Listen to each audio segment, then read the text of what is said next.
Hey, welcome back to Cruising in Style with K and M, the show where we help couples and families get the most out of travel.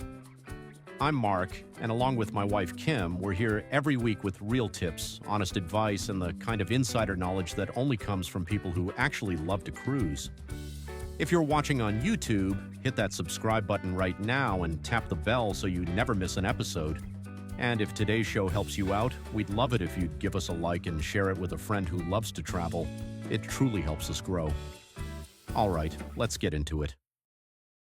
Welcome to the debate.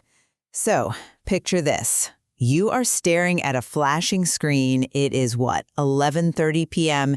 Your credit card is right there in your hand, and you are ready to hit book on a $10,000 European vacation. Oh, we're like a massive family cruise. Exactly. And you feel like an absolute genius. I mean, you have cut out the middleman, you are steering your own ship, and you genuinely believe you have just secured the absolute best possible deal.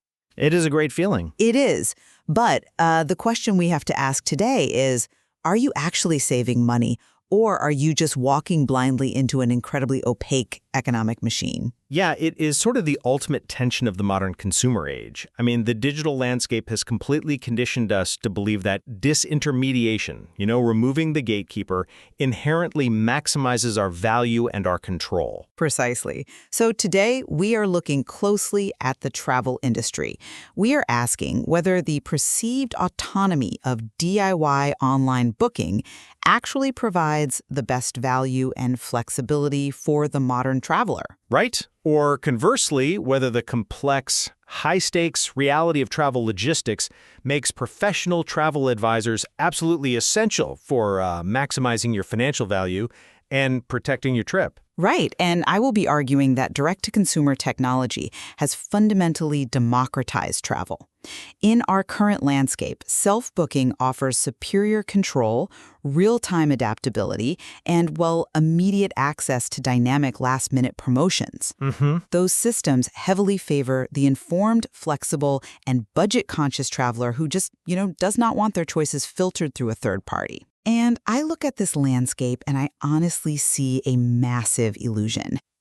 People think DIY saves them money, but the economics tell a totally different story. I will demonstrate that professional travel advisors provide indispensable value through exclusive inventory access, hidden cost savings, and really vital advocacy during disruptions. So you're saying doing it yourself is a trap? Pretty much. When you book directly, you are essentially leaving money on the table and taking on immense, unnecessary risk. Let's start right there, actually, with the economics, because this is where the DIY narrative completely falls apart. Okay, let's hear it. Well, the entire premise of self-booking is based on the idea that you avoid paying an agent's markup. But if you look at the fundamental economics of the travel industry, what we call rate parity, that markup is already there. You were talking about supplier commissions being baked into the retail price? Exactly that. Let's say you are booking a massive family trip to Disney or Universal, or maybe a cabin on Royal Caribbean. Built into that public retail price is a commission, usually ranging from 10 to 16%. Right. And that money is earmarked to pay a travel professional for doing the heavy lifting of organizing the trip. But if you bypass the agent and go online to book directly with Disney, the price does not drop by 16%. Disney simply pockets that commission themselves. Wow, yeah. So you are basically paying for a concierge-level service that you are completely opting out of receiving. I mean, I understand the mechanics of rate parity, sure, but framing it as a, quote, free service ignores a massive inherent conflict of interest. How so? Well, human nature and economic incentives are inextricably linked. If an agent's livelihood depends on a commission structure ranging from 10 to 16%, they are naturally incentivized to steer a traveler toward preferred higher-priced suppliers that pay out the most. I don't know if I agree with that. Wait, they are going to push the supplier that pays them rather than the absolute best budget option that might pay zero commission. You are trading perceived financial savings for a biased recommendation. Yeah, I just do not buy the argument that compensation inherently corrupts the advice. I mean, a specialized certified advisor like those holding a verified travel advisor designation They build their business entirely on repeat clients and referrals. True, but If they steer a family into a wildly expensive, inappropriate vacation just to juice their commission by 3%, they lose that client forever. It's bad business. the bias isn't always that malicious or even obvious. It is subtle. They might gently push a legacy cruise line over a scrappy new budget competitor simply because the legacy line is a preferred supplier for their agency. Okay, sure. They have preferred partners. Right, but let's look at where the real bottom line savings happen today. It is not in standard retail pricing. It is in yield management systems. How do you mean? So, airlines and cruise lines use algorithmic pricing engines, yield management systems, to ensure they never sail with an empty seat or cabin. A cruise ship has massive fixed operating costs, right? Oh, absolutely. Sailing at 99% capacity loses them thousands of dollars in onboard spending. So if they are light on bookings 3 weeks out, they do not call travel agents to fill those rooms. They drop the base fare dynamically and send a flash sale email directly to their consumer list. But wait, why wouldn't they leverage their travel agent network for that? Because agents require time. An agent has to receive the promotion, identify a client, pitch the client, wait for an answer, and process the booking. An email blast offering a 30% price drop directly to 100,000 consumers generates instant liquidity. I see your point. Yeah, for the budget-conscious traveler who tracks these real-time feeds and is willing to be spontaneous, that direct connection to the supplier's algorithm offers bottom-line savings that an agent simply cannot match. Okay, but that is a very specific type of traveler, though. You are describing someone who has the luxury of dropping everything on a Tuesday to catch a flash sale. Fair enough, yeah. Most working professionals cannot operate that way. But let me give you a different perspective on how value is actually extracted from these suppliers, even if you are not chasing flash sales. We really need to talk about consortium leverage. Oh, you mean the mega agencies? Right. When an independent advisor is part of a massive network like Virtuoso or WorldVia, they aren't just one person asking a hotel manager for a favor. Here's how that mechanism works. A single individual booking a room at a Marriott has zero leverage. But when an agent's network pools their bookings together, they walk into a supplier and say, we represent $50 million in purchasing power this quarter. Wow. And in exchange for our continued business, any client of our agents receives mandatory perks. So they are aggregating demand to force concessions from the suppliers. Exactly. And the data shows that public online pricing cannot compete with this. An agent can secure the exact same retail rate you see online, but because of that institutional leverage, they attach daily breakfast for two, early check-in, late checkout, and maybe hundreds of dollars in shipboard credits to the reservation. Okay, but If you try to DIY that, you are paying out of pocket for every single one of those amenities. The math simply does not favor the individual consumer operating without that invisible leverage. I hear that, but I think we need to look closely at what you are calling leverage. Let me offer the analogy of a walled garden. Okay. Networks like Virtuoso are fantastic, but they are heavily skewed toward luxury, premium products. These bundled perks are essentially artificial value if you are a budget traveler. Wait, how is a $100 daily breakfast credit artificial value? It is artificial if you were never going to pay for a $100 luxury breakfast in the first place. Think about buying a car. The dealer tells you, I cannot lower the base price of this vehicle, but I have aggregated my dealership's leverage, so I will throw in heated leather seats, a premium sound system, and free car washes. That sounds like a great deal to me. That is wonderful if you are shopping for a luxury experience. But if you are a budget-conscious consumer who just wants the cheapest possible commuter car to get from point A to point B, that bundled package is just a distraction. I see what you're saying, but It distracts you from the fact that you are locked into a premium base price. The DIY consumer wants the power to strip away the breakfast, strip away the onboard credit, and just pay the absolute floor price for the cabin. again, you are assuming the floor price is always lower direct, which simply isn't true when agents have block group rates. However, let's transition away from just the raw dollars, because the value of an advisor isn't just financial, it is logistical. A highly complex itinerary naturally multiplies the points of failure, which requires a totally different level of oversight. Industry analytics heavily document the profound risk of rookie mistakes when people try to DIY a complex trip. Well, complex being the operative word there. Sure, but even things that seem simple are traps. Take the cruise sector. A first-timer goes online, sees that floor price you just mentioned, and clicks buy. What the interface doesn't tell them is that they just selected a guarantee cabin directly above the ship's nightclub. Oh, no. Yeah, where the base will vibrate their bed until 2 a.m., or they pick a room with interconnecting doors that bleed sound from the strangers next door. Right. They don't realize that picking the late dining time means they will be eating a 3-course meal at 8:30 p.m., surrounded by exhausted, screaming toddlers. When we are talking about a milestone trip, say a post-retirement luxury European river cruise that a couple has saved a decade for, the stakes are simply too high to rely on DIY guesswork. Okay, I will readily concede that first-timers desperately need hand-holding. The vocabulary of travel is a foreign language. But you are applying a novice's vulnerability to the entire market. Am I? Yes, I am looking at the data on straightforward mid-tier Caribbean cruisers.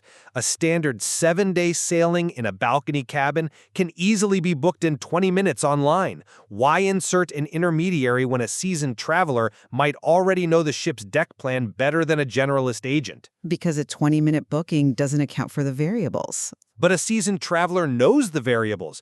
If I am an experienced cruiser, I know what a tender port is. I know that if the ship cannot dock at a pier, we have to anchor offshore and take tiny shuttle boats for an hour just to get to land, which ruins my morning. True? I know exactly which midship Deck 7 balcony minimizes seasickness. I don't need to explain those highly specific personal preferences to a generalist agent in Ohio who books rental cars 1 minute and ocean crossings the next.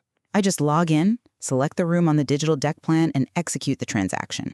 The thrill of the hunt, the deep research, parsing through cabin tour videos, for many engaged consumers, that autonomy is actually part of the joy of the vacation. Okay, that is a fair point. If researching travel logistics is your genuine hobby, then yes, the DIY route is satisfying. But what happens when that meticulously researched plan hits the real world? What do you mean? Because autonomy is fun right up until the moment the system breaks down. This brings us to risk management and advocacy. When an itinerary collapses, the difference between DIY and professional representation is stark. You're talking about external disruptions. I am talking about severe, unpredictable reality. Look at recent industry case studies. Sudden cartel security operations causing complete lockdowns in Puerto Vallarta. Yeah, that was crazy. Massive nationwide power outages affecting all tourist services in Cuba. Escalating geopolitical conflicts in the Middle East causing sudden, unannounced airspace closures. Those are extreme scenarios, though certainly realistic. And in those scenarios, let's look at the mechanics of what actually happens. The DIY traveler is suddenly sitting on the floor of a chaotic airport terminal or in a dark hotel lobby.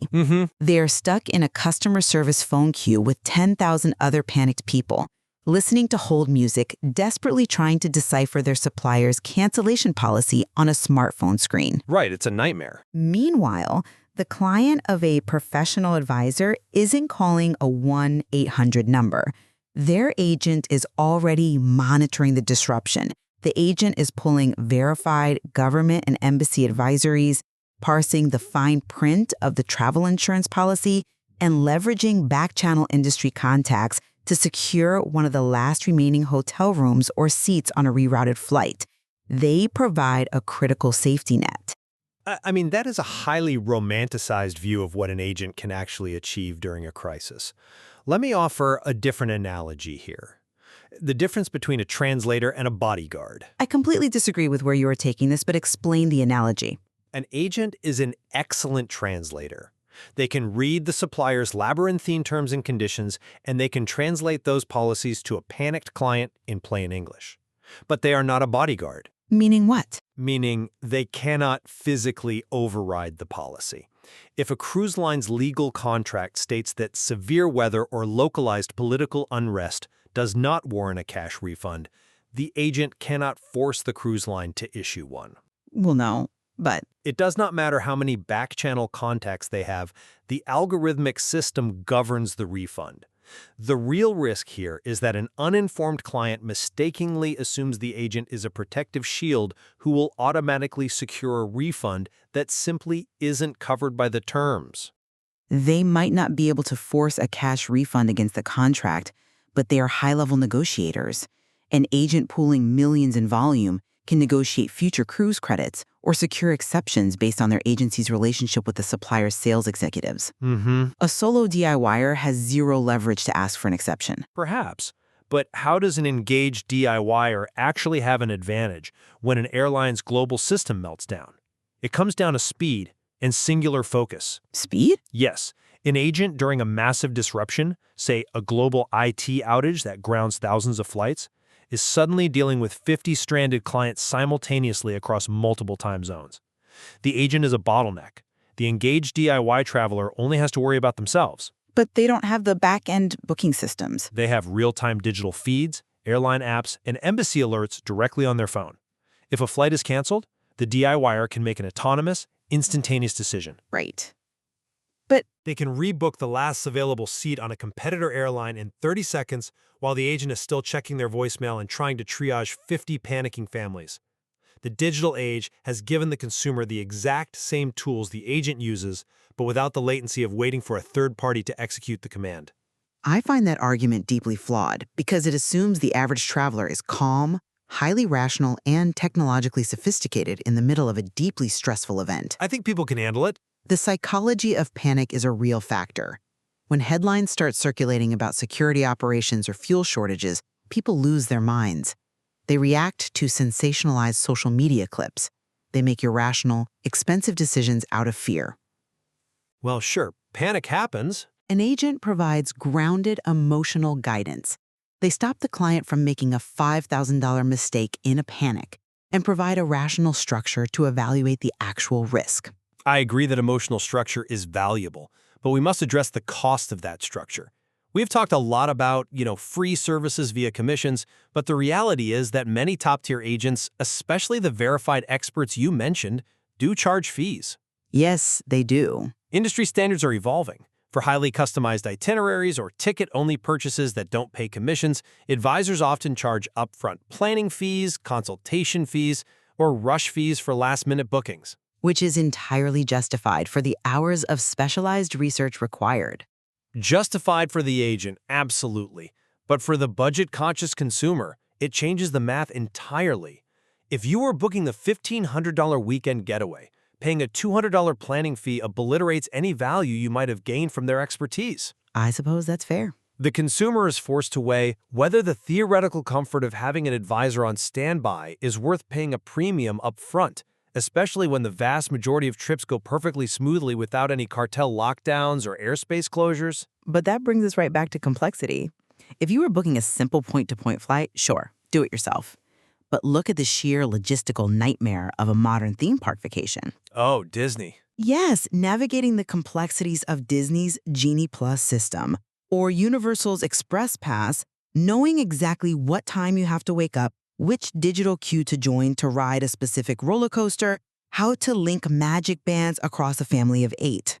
It is intense. An expert who does this every single day saves a family dozens of hours of frustrating research. They prevent you from spending $10,000 on a vacation only to spend half of it standing in the wrong line because you didn't understand the digital infrastructure. Which, again, comes back to the profile of the traveler. For some, mastering that digital infrastructure is a badge of valor. As we draw our discussion to a close, let me summarize where I stand. Please do. I believe the modern digital landscape has handed unprecedented power directly to the consumer. Direct booking empowers the flexible, informed traveler with absolute control. It removes the potential bias of commission-driven steering, allows for instantaneous, latency-free pivots during travel disruptions via mobile technology, and opens the door to spontaneous bottom-line savings through algorithmic flash sales. For the engaged traveler, the middleman is simply an unnecessary layer of friction.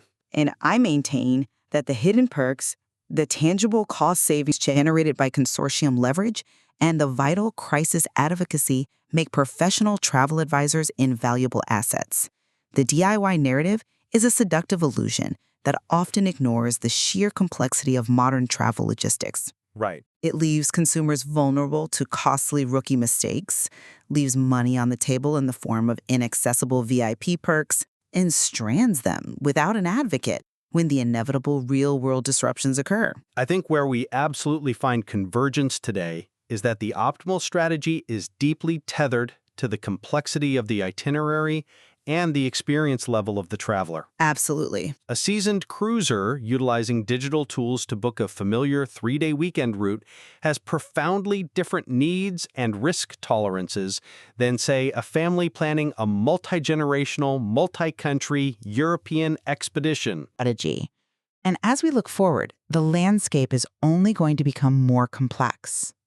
Rapid advancements in artificial intelligence and dynamic pricing algorithms will continue to alter how suppliers behave, changing the calculus for both DIY consumers and professional advisors. The economic machine is not slowing down. No, it is an industry in constant accelerating motion. Indeed. Which brings me back to where we started. The flashing screen at 11:30 p.m. is thrilling. Building your own trip brick by brick gives you a wonderful sense of control when the weather is clear and the rules seem simple. Yeah. But the moment the foundation cracks or the underlying economic shift, the value of a professional architect who understands the invisible structure of the system becomes undeniable. Whether you choose to lay the bricks yourself or hire the architect is ultimately a question of how much risk you are willing to hold in your own two hands. Thank you for joining us. We will see you next time on The Debate. Quick word from Adventures by K and M. If today's episode got you thinking about your next cruise, we'd love to help you plan it. Kim and I are full-service travel advisors specializing in luxury cruises for couples. We handle everything, the research, the booking, the details. So all you have to do is show up and enjoy. And here's the best part. Our planning services are completely free to you. We're paid by the cruise lines, not by you. So if you're ready to start dreaming, head to adventuresbykandem.info or grab the link in the description to book a free discovery call. We'd love to help you plan something unforgettable.